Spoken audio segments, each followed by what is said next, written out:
Değerli hocalarım, sevgili katılımcılar, Doğu Akdeniz Aile Hekimliği Kongresi'nin, gözbebeğimizin bu oturumuna hoş geldiniz.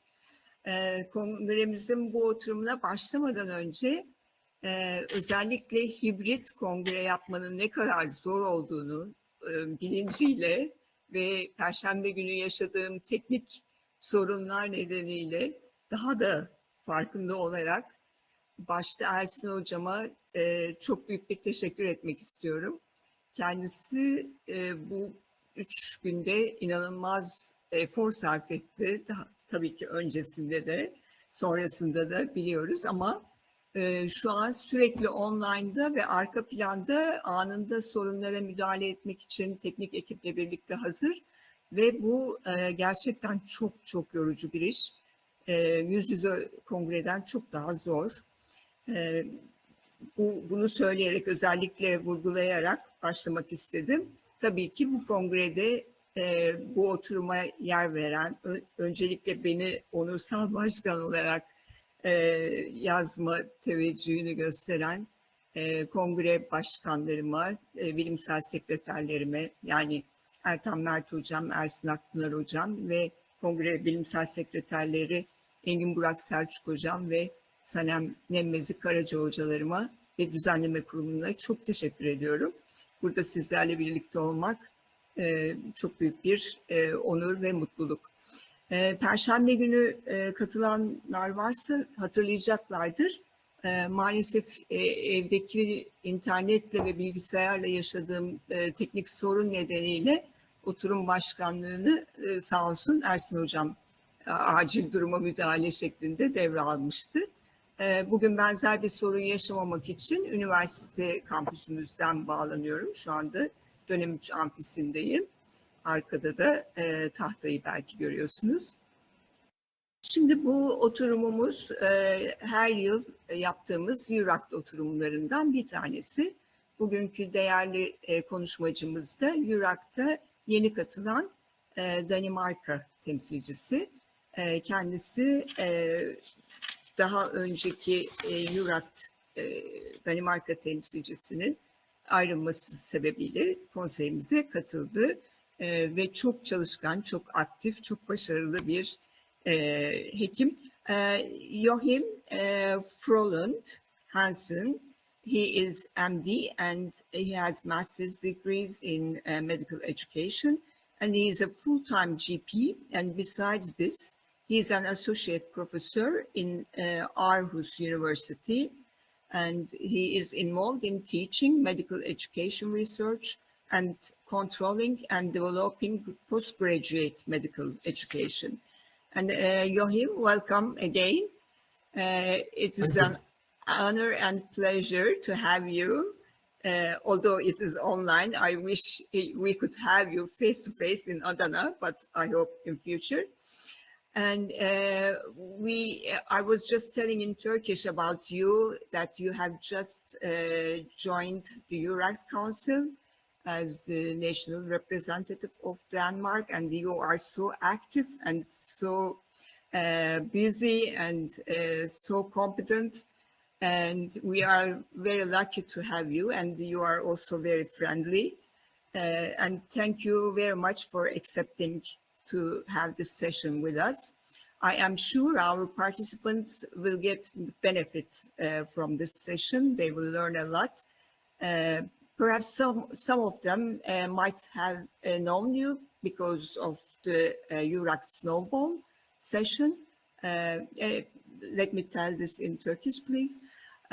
Bazı katılımcılarımız, konuşmacımız tanıyor olabilirler. Çünkü kendisi EURACT Snowball oturumunu yapmıştı. Eğer EURACT üyesi olup da Snowball izleyen katılımcılarımız varsa şu an aramızda, onlar zaten kendisini tanıyorlar. He will talk about the important topic, which is onboarding trainees and students in our clinic. You know, we can have sometimes difficult situations. Burada aile hekimliği kliniğimize, polikliniğimize ya da EASM'imize öğrenci ve asistan kabul etmenin zorlukları ve o süreçle ilgili konuşacak bizimle. And the stage is yours. Thank you very much. Thank you, Esra, for inviting me to come and do this. So this is, I can't, as you probably all know, see all of the participants in this. So, and I am not a native English-speaking person. So if I speak too fast or if it becomes unclear what I'm saying, please let me know. Sure. And then afterwards, I will take some questions about this. And now I will shift to my slideshow. Thank you again for inviting me. All right. Thank you. Are this coming through? Can you see this, Esra? Yes, yes, we can see it. Yeah. Excellent. I will mute myself. Yes. I will mute myself, and if you have something, any questions, I will turn my mic. Excellent, super. So that is good. So this is about onboarding, and onboarding is much more than just conveying necessary practical information. Onboarding is about emotions and camaraderie. It's about making medical students, DP trainees, a part of the team in your clinics. So we have called this a good beginning makes a good end, and this is navigating the first steps and effective strategies for actually onboarding students and trainees, taking out from a Danish and Scandinavian view. So as Esra just told you, my name is Joachim Frolund. I am a full-time DP. I became a specialist in 2010. I am a clinical associate professor at the University of Aarhus, developing and controlling postgraduate education among specialist trainees for general practice. I am a master of medical education. I have been working with education concerning general practice for more than 15 years. I am on the part of the national board. I'm part of the national board for GP training in Denmark, and as Esra Saatçı just said, I am part of the EURACT as the Danish council member. And over the years, I have been responsible for hundreds of GP trainees in my part of the country. And in addition to this, I have been directly involved in training almost 50 young doctors in our own clinics. So today we will talk about what is onboarding. Why is onboarding important? You have to know a bit about the context in Denmark. So I'll just give you a very brief presentation of general practice here in my country. We will talk about how to onboard, and this will take offset in what we are doing. Then we will have some recommendations and hopefully some inspiration, and then finally we will end up by some questions. I hope you have some for me. So, what is onboarding? Onboarding is both an introduction to your clinic, but it is also an integration into the clinic. Onboarding is not just random activities, it is a planned and a well-structured process. It should create a very positive first impression of your clinic, of yourself, and of your staff.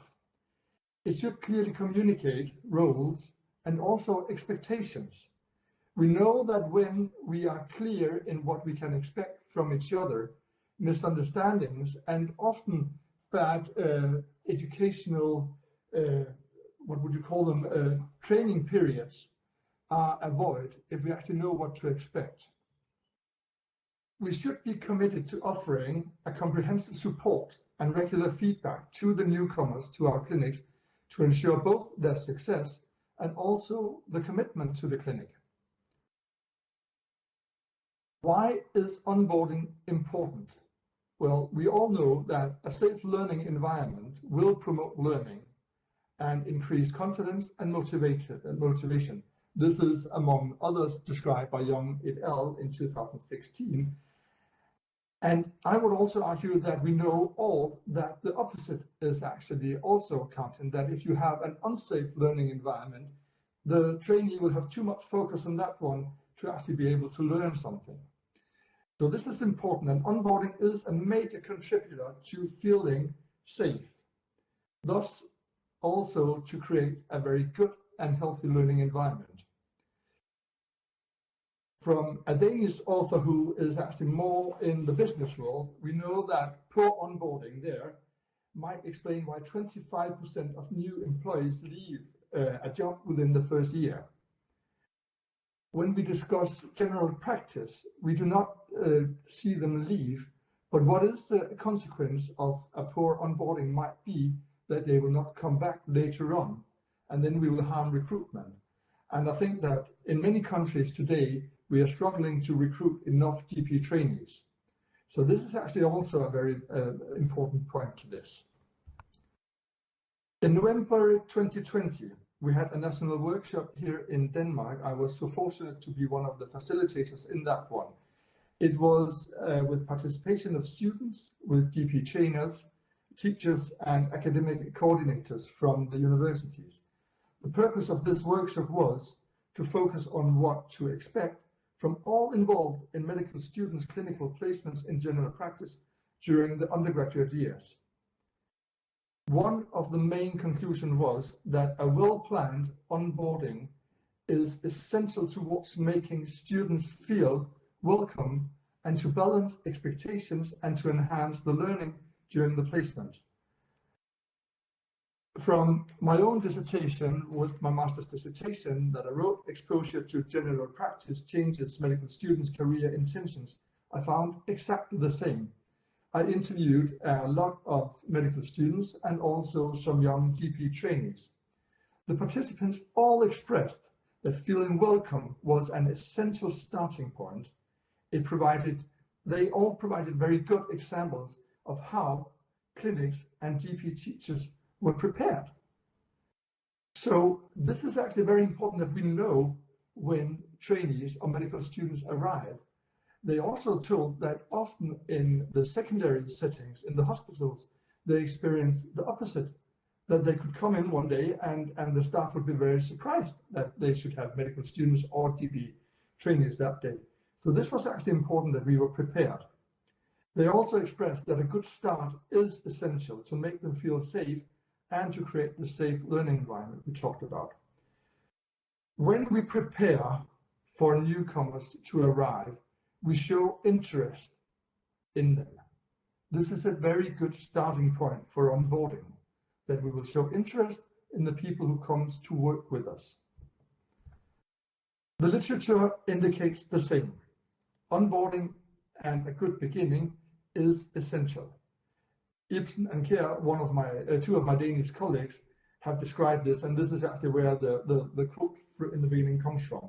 Onboarding is much more than conveying necessary practical information. It encompasses emotions and camaraderie. It makes the GP trainee a part of the team. A focus on onboarding increases engagement, enables new employees to integrate quickly, it reduces stress, and enhances satisfaction. This is described by other authors as well. So, to summarize why onboarding is important and worth talking about, it is about creating the best possible welcome for the student or trainee, to make them feel as part of the team and giving them the best start to learn. Onboarding will contribute to increased learning, psychological safety, less stress, and probably increased recruitment. I will now turn to onboarding in a Danish context. General practice in Denmark, we are, as general practitioners, owning and running our own clinics. An average clinic has approximately 1,600 to 1,800 patients per GP.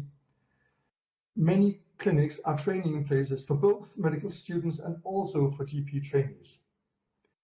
In Denmark, general practice is the main entry point to almost the entire healthcare system. It is not possible to go to the hospital without seeing a GP first. Of course, you could if you are badly injured, you could call for an ambulance, but otherwise you need to see your own local GP or the out of hours GP. If you want to see another specialist, like a dermatologist, you need to go to see your GP first, and they will refer you. Thus, general practice is the central part of the healthcare system, and we handles and finishes about 90% of all the entire contacts to the entire healthcare system in Denmark. This gives a very large medical specialty with great complexity, and also emphasis why it is very important that onboarding is taking place, because when you have medical students coming into your clinic or young trainees, they can be quite overwhelmed with the complexity. So this was just a brief introduction to this. So we'll talk about now how to onboard in a Danish context. I will start out by talking about medical students. And the reason that I divide medical students and GP trainees, I hope that will be clear in just a moment, because there is a great difference between these two groups. Basic medical education in Denmark is, as in many other countries, it is 6 years at the university. During those 6 years, medical students only spend about 10 days. There is a bit of a variety between the universities, but in most of them, they only spend about 10 days in general practice. And that is almost always the last term in medical school. I will return to that, because what comes next is that during their internship, they have a foundation year, 1 year after medical school, and there it is mandatory that all spend 6 months in general practice. So they actually, as young doctors, get to see it, but as medical students, they only have about 10 days. So when you have somebody coming in and they're supposed to learn something and they're only with you for 10 days, you really need to be prepared. First of all, and that was actually taken from the workshop that I mentioned before, it became very clear that it is important to have a good plan for the placement, and that the DP trainers and teachers in general practice should know when the students will be arriving. It is also important to sit down and to balance the expectations between students, teachers, and also the universities. What is actually the intended learning outcomes of this day in general practice for medical students? What could be expected in 10 days? Which tasks and consultations are the students expected to perform? From the workshop, we found out that preferably the universities could send a letter to the students and the DPs where the expectations in advance is a bit balanced. So we know about the stay, what could be expected. That would help very much. When we know that we have young medical students coming into a clinic, the GP supervisor or trainer sends a welcoming email to the student. So when we have medical students coming into my clinic, I actually sit down and write them a letter. We are looking forward to seeing you in my clinic, and then some information about the upcoming placement and the practical information as well. When should they come? Where should they meet? The daily routines. When will they have supervision? How will it be done? Who will they follow? This is also about safety. So I actually put down, you'll need to follow me for the first couple of days. My name is, and then you'll go with my colleague, and so further on. They need to have contact details to the clinic, and medical students emphasis that they do not like to have the patient line. Try to get in contact with the GP like the patients and sitting waiting there, sometimes maybe for 15-20 minutes. They would like to have the same line that the staff are using when they call in. What if they fall sick? They need to know that as well. So you need to cover all of these practical areas. Then you have the significance of the first contact, which is this email. It is very important to make the students feel welcome. It is also to ensure their commitment, and they can also prepare for the placement. So we always ask the students to reply to the mail that we send out. Things we need to consider before welcoming them into our clinic and after reading the letter. Where should the student be? Do they need to have their own room, or should they sit in? Should we book patients in advance? Maybe find some patients that call in that say, this is a good patient for a medical student. This sounds to be quite easy, something that they could actually handle. How should we supervise? Sometimes when we have medical students and also GP trainees seeing patients on their own, sometimes they need to talk to the GP about this patient while they have the patient in the room. How should they do that? Should they come in, knock on the door? Should they call you? You need to make all of these agreements so when that situation comes, the medical students are in no doubt of what to do and how to handle it, so they can actually progress with the consultation. How should we supervise the students? How should the students, should they follow us and sit in with the GP, and how much? Then we talk about recruitment, because there is actually written quite a bit about this subject, that if you want to use this placement as a recruitment, then you need to make the placement as authentic as possible. This means that the medical student in many ways must mirror what the general practitioner is doing. So they need to go out to the waiting area, pick up the patient, take them in, take the history, do the examination, and of course medical students will come to a point where they cannot go any further, so they need to go and get the GP. But if you can actually provide authentic placements, there is a lot of literature that points towards that this is essential to recruitment. So the first day of medical students in your clinics, you need to do the introduction, show the student around, introduce to the rest of the colleagues and the staff. Then I normally sit down with the students and talk about what to expect. What is their expectations for the following weeks that they're going to stay in my clinic, and what do I expect? Then when we have balanced these expectations, then it is quite easy to progress, and we will often not have any misunderstandings, and they will not sit after us and say, well, I really hope to see this or to learn this, because we already had that on the table on the first day. And then we sit down, we plan and prepare for the coming weeks. After the placement, I always put in an hour at the last day, and I sit down and I evaluate and I try to improve. What could have been done differently? Was there something that they liked in particular? Was there something that they disliked? And then we try to improve and change that for the next students. I will now move on to GP trainees, because there is a big difference. And GP trainees spend a lot of time in general practice.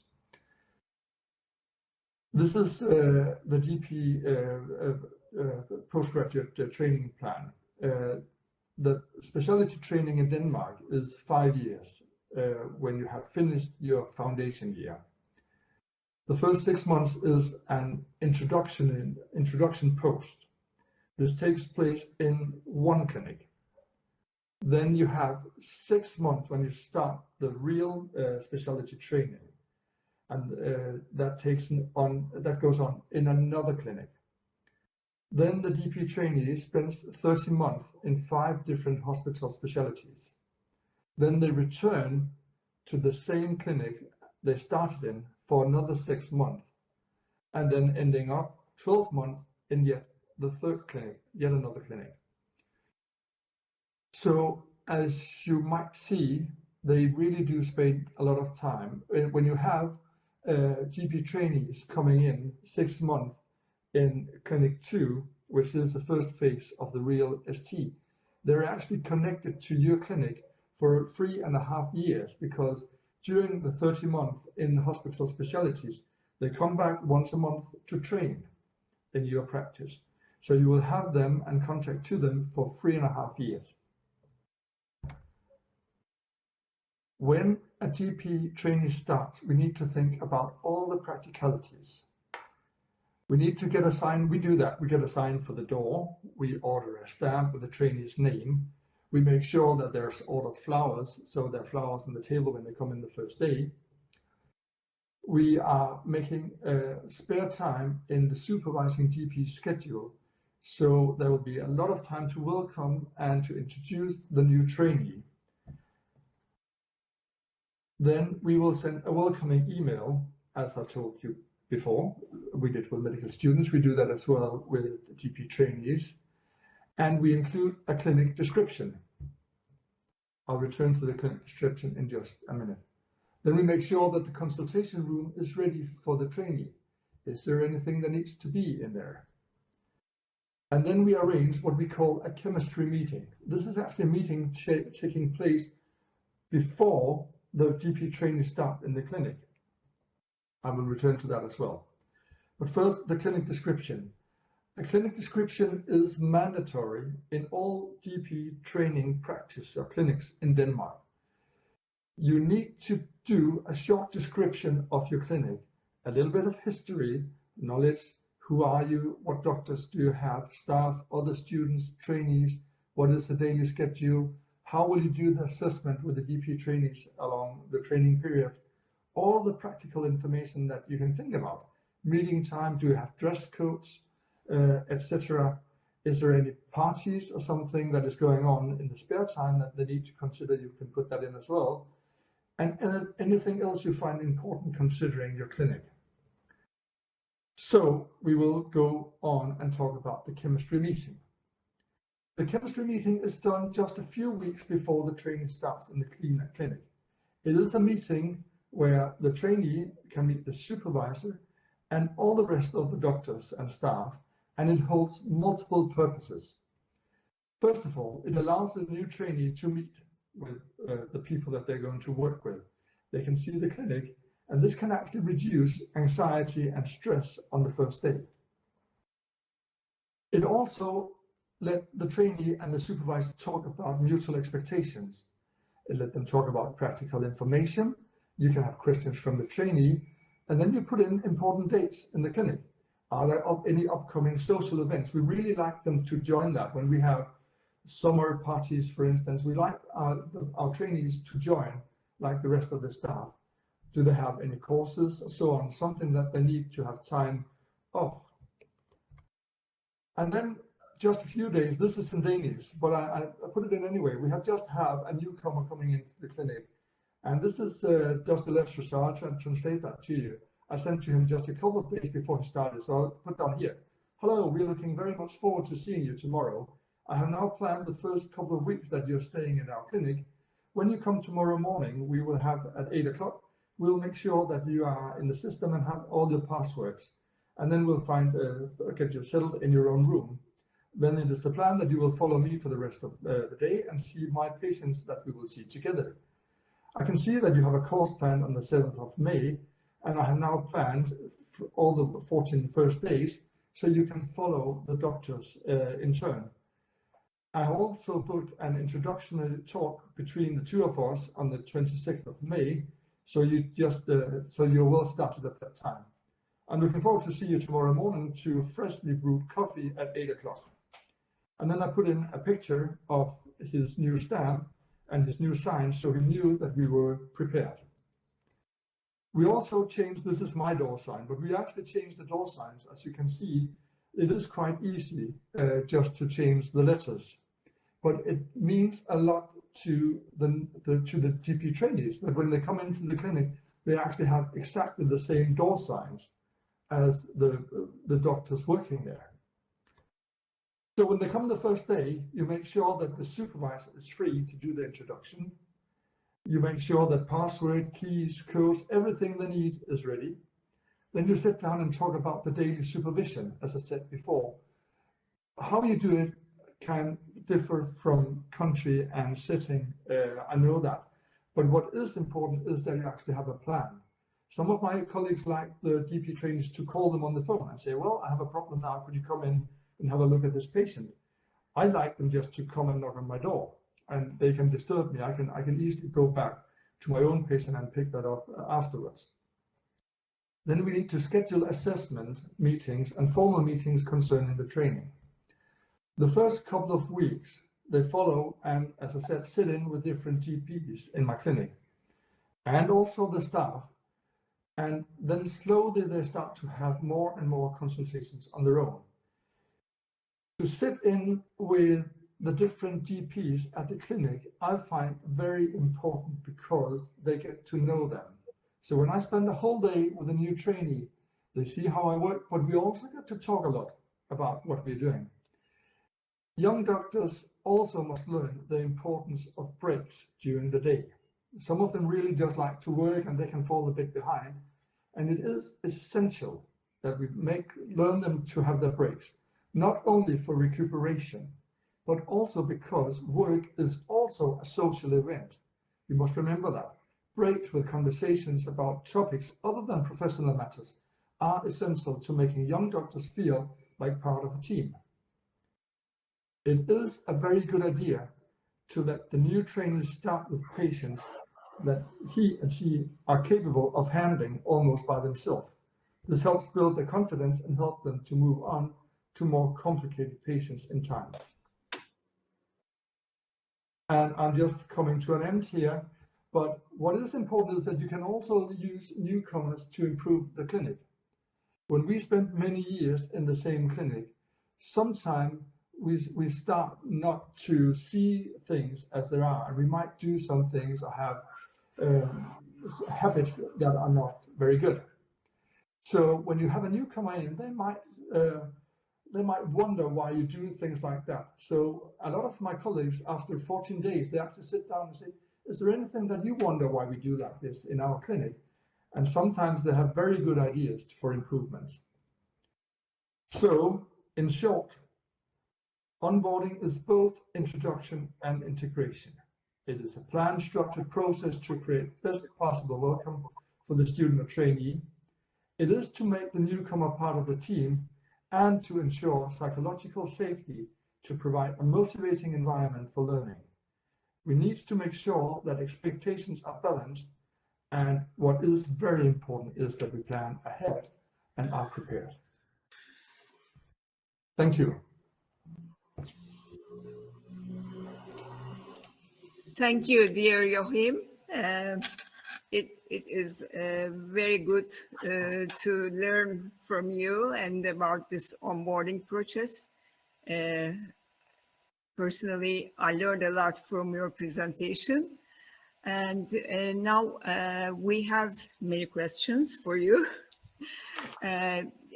First, one of our participants asks you, how do you balance the educational needs of trainees or students with the demands of patient care in a busy clinical environment?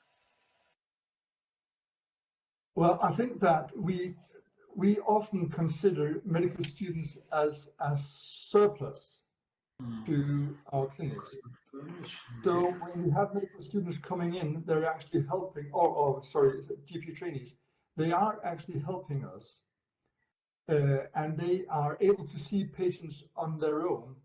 So I think that the time is balanced by itself, because the patients that they see, I do not need to see. So I can use the time for training instead. Does that make sense? So, yeah. So in that way, in Denmark, now the medical students or GP trainees are actually considered a part of the workforce. Mm-hmm. They will, of course, as they progress, and in the last year when they are specialists, they see exactly as many patients as I do. But still, we take a lot of time out to train. Mm-hmm. And the other question is, in what ways can technology and digital tools be leveraged to support the onboarding process and facilitate learning for trainees or students? Well, I think that you might, I don't know if we talk about artificial intelligence here, but I think that you might use that to actually do like a plan. I think that could be done. What I have found very helpful is that, because my schedule is usually quite busy, so I have found that one of our secretaries is actually responsible for all the practical planning. So I would say she is my artificial intelligence. Thank you. Another question. Are there any specific cultural considerations or diversity-related aspects that should be taken into account when onboarding trainees or students from diverse backgrounds?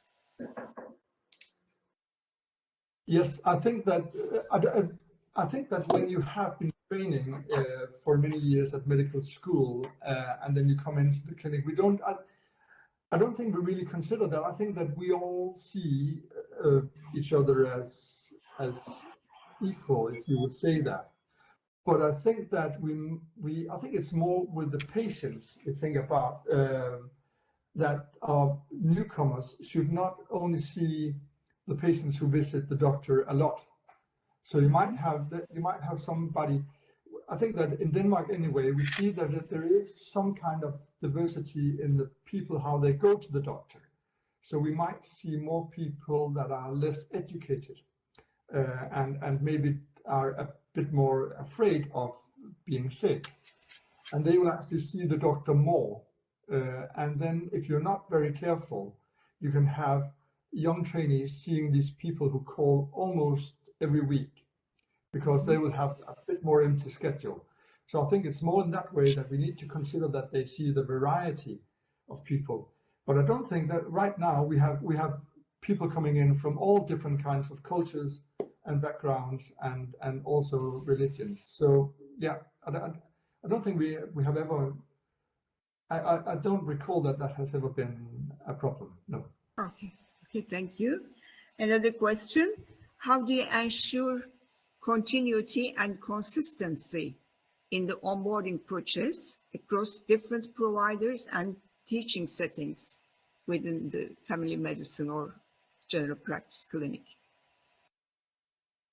Yeah, I think there are more ways to do that, because this is actually, as I started off saying, this is part of my job as a clinical associate professor, that I have to be also a bit in charge of what is actually going on in other clinics. And part of that is, as I just showed you, the clinic description that all need to do. And in our clinic description, we actually have put down what we're doing the first days. And I ask all clinics to do that. And then when I meet up with GP trainees, I do that several times a year.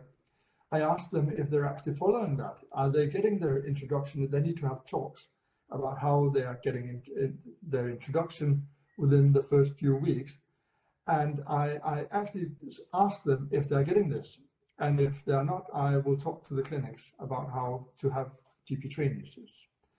So we try to actually make sure that it will follow along. I think the difficult part here is more the hospitals. And I have a lot of meeting in the hospital settings as well with the teaching consultants and so on, to make sure that because it is, as you can see, they're changing in Denmark 5 times during 2.5 years. So that's quite long, quite short period they're staying there. So they have a lot of onboarding. Yeah. And you told us about the 10 days period during the 6th year of medical students. And one question is about the principal objectives of this 10-day period. What are the principal objectives? It is actually, yeah, but that is quite odd, because it is actually like an exam. So while they are at the clinic, they need to do a video. They need to video consultation with the patient, and that video will be used in their final exam.